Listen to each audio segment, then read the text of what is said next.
ஓம் ஈஸ்வரா, குருதேவா, கருணை சுரூபா. எல்லாரும் கொஞ்சம் சப்ஸ்கிரைப் பண்ணுங்க, ஷேர் பண்ணுங்க, கமெண்ட்ஸில் உங்களுடைய கருத்துக்களையும் கேள்விகளையும் கேளுங்க, லைக் பண்ணுங்க. ஓம்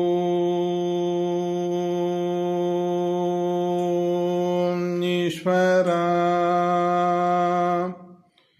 குருதேவா.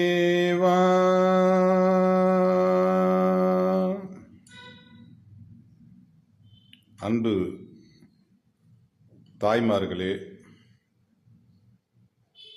சகோதர சகோதரிகளே,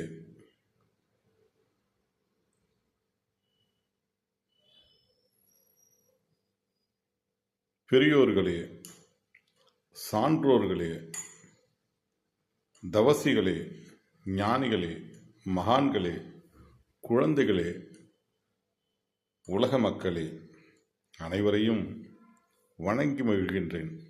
உங்கள் ஒவ்வொரு உயிரையும் கடவுளாக துதிக்கின்றேன். உங்கள் ஒவ்வொரு உடலையும் நான் ஆலயமாக வணங்குகின்றேன். உங்களுடைய நல்ல எண்ணத்திற்கு பணிவான வணக்கங்கள். குரு காட்டிய அருள் வழியில், குரு காட்டிய அறவழியில், குரு காட்டிய நெறிவழியில் வாழ்ந்து வளர்ந்திடுவோம். விநாயகர் தத்துவம் போயிட்டுருக்கு. இன்னைக்கு கொஞ்சம் முழுமையாக முடிச்சிடலாம் அப்படின்னு சொல்லிட்டு இருக்கேன்.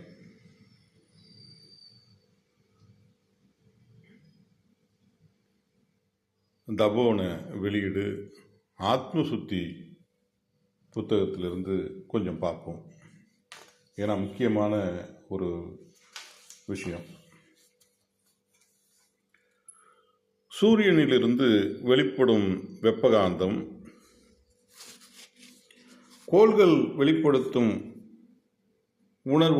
உணர்வலைகளிலும் நட்சத்திரங்கள் உமிழும் கதிரியக்க சக்தியிலும் சந்தர்ப்பத்தால் மோதுண்டு அணுவாகி உயிரணுவாகிறது. பூமியின் சுழற்சியின் ஈர்ப்பில் சிக்கி பூமியில் படருகின்றது. அப்படி சிக்கிய உயிரணுதான் புழுவாகி, பூச்சாகி, தவளையாகி, பாம்பாகி, பறவையாகி பரிணாம வளர்ச்சியில் இன்று மனிதனாக உருபெறச் செய்து இருக்கின்றது. வலுவற்றதை வலுவானது விழுங்குகின்றது.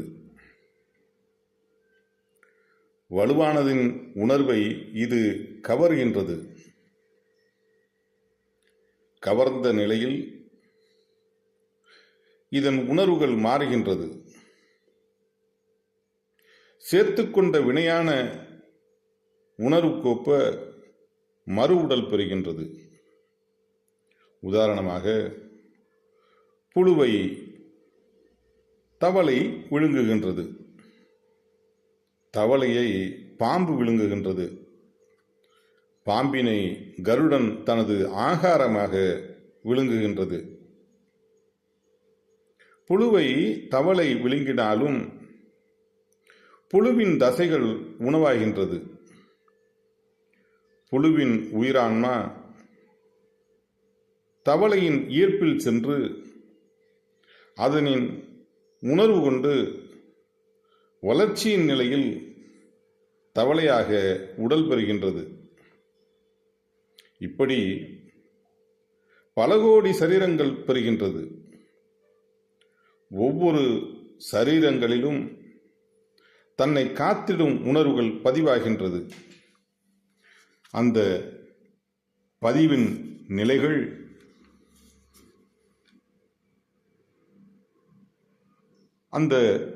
நிலைகள் கொண்டு உணர்வுகள் விளைந்த உணர்வுக்கொப்ப உடல்கள் மாற்றமாகின்றது.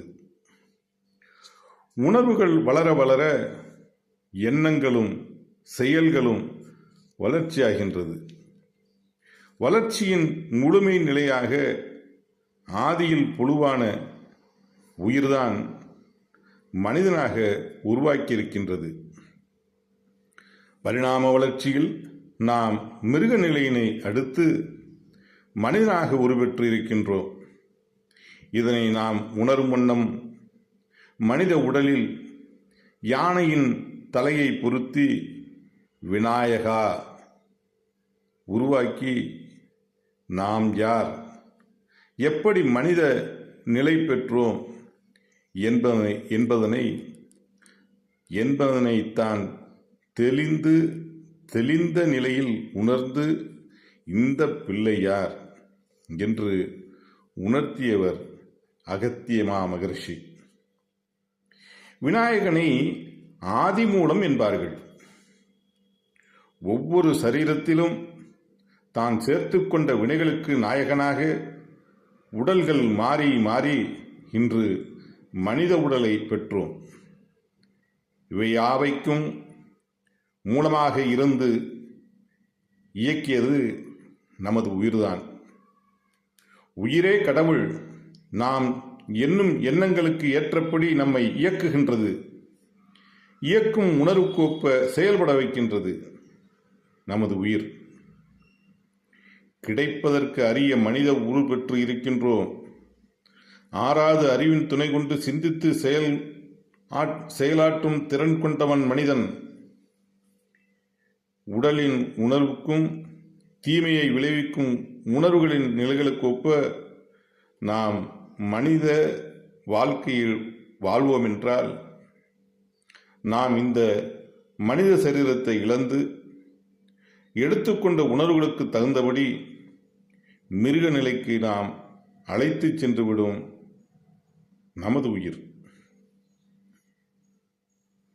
வைரம் விஷம்தான். அது விஷத்தினை அடக்கி ஒளியாக மாற்றுகிறது.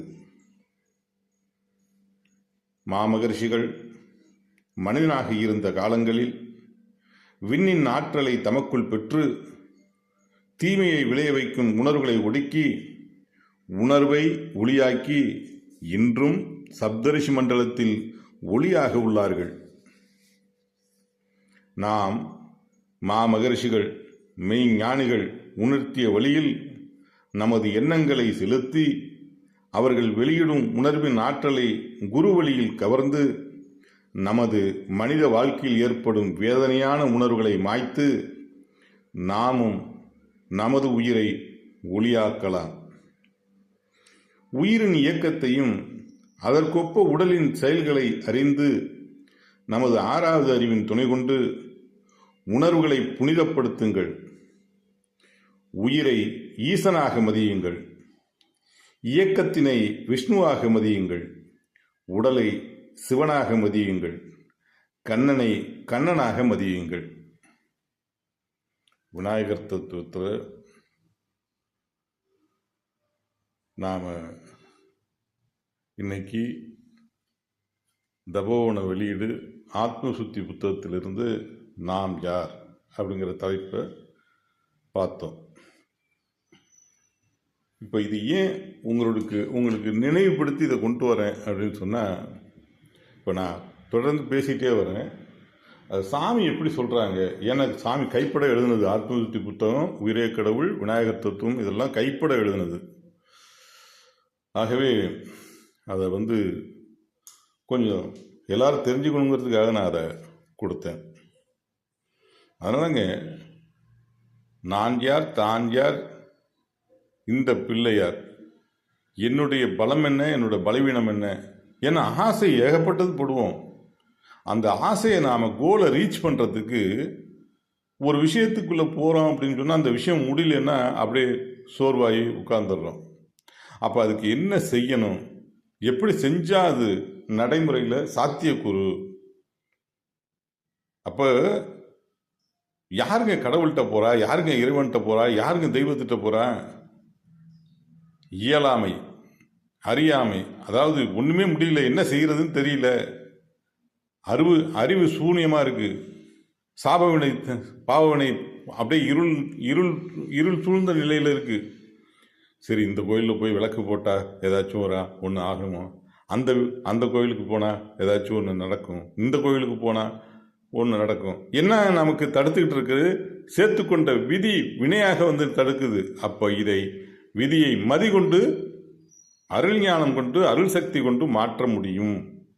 இதை தான் சொல்கிறாங்க. எப்படி சொல்கிறாங்க? தன்னை தான்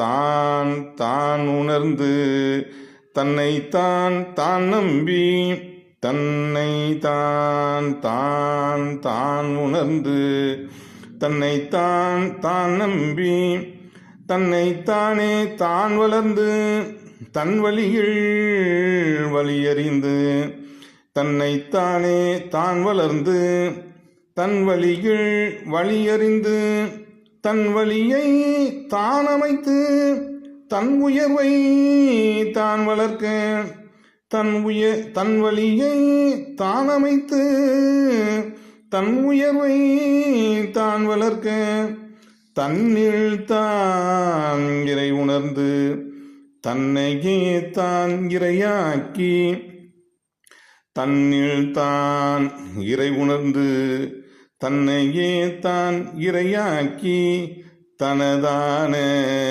இறை உயிரை தன்னில் தானே இருளகற்றி தனதான இறை உயிரை தன்னில் தானே இருளகற்றி தன்னில் தானே ஒளியாகலாம் தன்னில் தானே ஒளியாகலாம். ஆக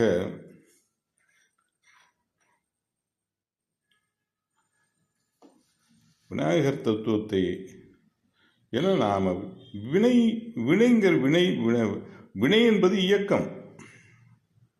வினை என்பது இயக்கம். அப்போ இது எப்படி நடக்குது? இப்போ இந்த உயிர் இருக்கு, இந்த உடல் இருக்கு, இது எப்படி உருவானதுங்கிறத நம்ம பார்க்கணும். அப்பதான் அதுதான் ஞானம். இந்த உயிர் எப்படி தோன்றியது, இந்த உடல் எப்படி தோன்றியது, இந்த உடல் எப்படி வளர்ந்தது, ஆன்மா எப்படி பரிணாமம் பெற்றது, எல்லாத்திற்கும் காரணம் வினைதான். அந்த வினைக்கு நாயகனாக தான் இப்போ நாம் இருக்கோம் ஒவ்வொருத்தரும். அதை சதுர்த்தி செய்யணும். விநாயகர் சதுர்த்தி இன்னைக்கு கொண்டாடுறோம்ல. எதை கொண்டாடுறோம்? விநாயகர் சதுர்த்திக்கு என்ன கொண்டாடுறோம்? களிமண்ணை பிடிச்சி வைக்கிறோம். களிமண்ணால் விநாயகர் சிலையை செய்கிறோம். அதில் அபிஷேகம்லாம் பண்ணுறோம். எல்லா அபிஷேகங்களும் பண்ணி அதுக்கு நகையெல்லாம் போட்டு பூஜை பண்ணுறோம். கொழுக்கட்டை மோதகம் எல்லாம் வச்சு படைக்கிறோம். எல்லாம் படைச்சிட்டு கடலில் கொண்டு கரைக்கிறோம். எப்படிங்க கடலில் ஏங்க கரைக்கணும்? எவ்வளோ அருமையாக தத்துவங்களை ஞானிகள் சொல்லி வச்சுருக்காங்கங்கிறத பாருங்கள். அதாவது பிரம்ம முகூர்த்த நேரத்தில் விடிய காலையில் 4:30 to 6:30 அந்த துருவ நட்சத்திரத்திலிருந்தும் சப்தரிஷி மண்டலத்திலிருந்தும் வரக்கூடிய அலைகள் பூமியில் ஒரு 2 அடியில் வந்து நிற்கிது. இதை காஸ்மிக் எனர்ஜின்னு கூட சொல்லுவாங்க. அப்போ இதை என்னன்னு கேட்டிங்கன்னா, இந்த நல்ல ஊட்டச்சத்து அந்த அருள் உணர்வுகளை நமக்குள் எடுத்துக்கிட்டோம்னா நம்மள்ட்ட இருந்து என்ன செய்யும்? தீய உணர்வுகள் எல்லாம் ஆன்மாலேருந்து வெளியாகும். இதை ஒன்றை விட்டோம்னா ஒரு குளத்துல நல்ல தண்ணியை விடக்குள்ள கெட்ட தண்ணி வெளியாகுதுல்ல. அப்போ என்னன்னு கேட்டால், இந்த நல்ல தண்ணியை விட எல்லாம் அந்த ஆன்மாக்கள் வெளியாகி என்ன செய்யும்? எல்லாத்தையும் கொண்டு சூரியன் கவர்ந்து இழுத்து கொண்டு கடலில் கொண்டு விட்டுரும். கடலில் கொண்டு கலந்துரும். அந்த கடலில் அது உப்பு கரிப்பாக மாறும். அப்போ கெட்ட குணங்கள் என்னென்ன? அப்போ வேதனை, வெறுப்பு, சஞ்சலம், சலிப்பு, கோபம், குரோதம், ஆத்திரம், பதட்டம், பயம், காமம், கவலை, இது எல்லாத்தையும் என்ன செய்யணும்? சதுர்த்தி செய்ய வேண்டும். பகைமை உணர்வு, முக்கியமாக பகைமை உணர்வு. ஏன்னா புவி பற்றை நீக்குங்கள் அப்படிங்கிறார் சாமி. எப்படி? 2 எழுத்து தான். புவிப்பற்றை புவிப்பற்றை நீக்குங்கள், பிறவியில்லா நிலை பெறலாம். நீங்கள் ஆசையை தொடங்க அப்படி இப்படின்லாம் ஒன்றும் ரொம்பலாம் பாட்டுக்கெல்லாம் வந்து இப்போ இதெல்லாம் பண்ணலை. என்ன அழகாக செய்தியை சொல்லிட்டார். இப்படி தான் இது புவிப்பற்றை நீக்கணும்னா என்ன செய்யணும் அப்படிங்கிறத சொல்கிறார். அப்போ என்னன்னு கேட்டிங்கன்னா, அதுக்காக நம்ம கடமையை செய்யாமல் இருக்க முடியுமா? இல்லறத்துல எல்லாம் இருக்கும், கடமையை செய்ய முடியுமா? செய்யாமல் இருக்க முடியுமா? எல்லாத்தையும் செய்யணும். நம்முடைய தகுதி என்ன, தகுதி என்னன்னு தெரிஞ்சு,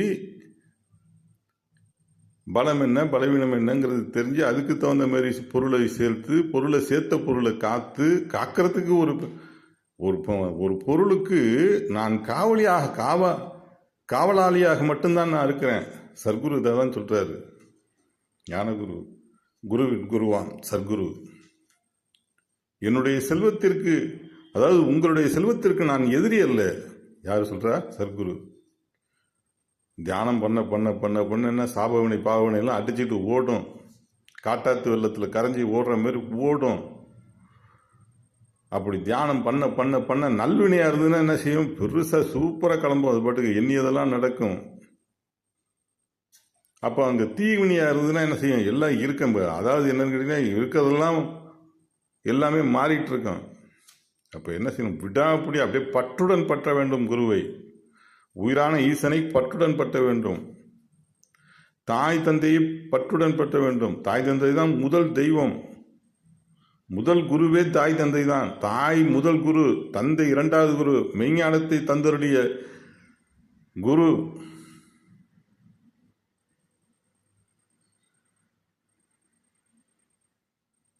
ஆக தாய் தந்தை தான் முதல் தெய்வம்.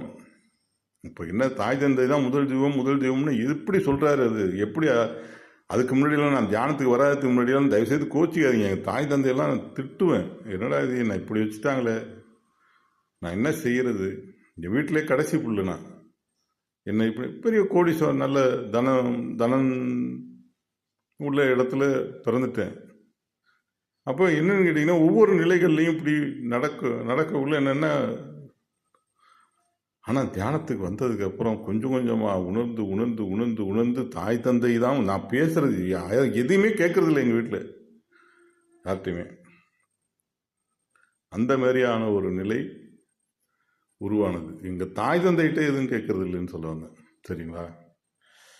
ஆக தாய் தந்தையை முதல் தெய்வமாக வணங்குவோம். சரியா? அன்னையும் பிதாவும் முன்னறி தெய்வமாய் அனுதினம் தொழுவது நம் முதற் கடமையாம். மதருளால் குரு அருள் பெறுவேனே, குரு அருளால் உலகை அறிவேனே. மகரிஷிகளின் அருள் ஒளி பெற எனக்கு உருவொடுத்த தாயே தந்தையே. அன்னையும் பிதாவும் முன்னறி தெய்வமாய் அனுதினம் தொழுவது நம் முதற் கடமையாம். என் உடலின் உயிரை யாரென்று அறிந்தேனே, என் உடலின் உணர்வின் அலையை ஆத்மா என்றறிந்தேனே. ஆத்மாவின் உரு கரு உடலின் செயல் என்றறிந்தேனே. வாழ்வில் உணரும் உணர்வை நல் ஒளியின் உணர்வாய்ப் பெறுவேனே. அன்னையும் பிதாவும் முன்னறி தெய்வமாய் அனுதினம் தொழுவது நம் முதற் கடமையாம்.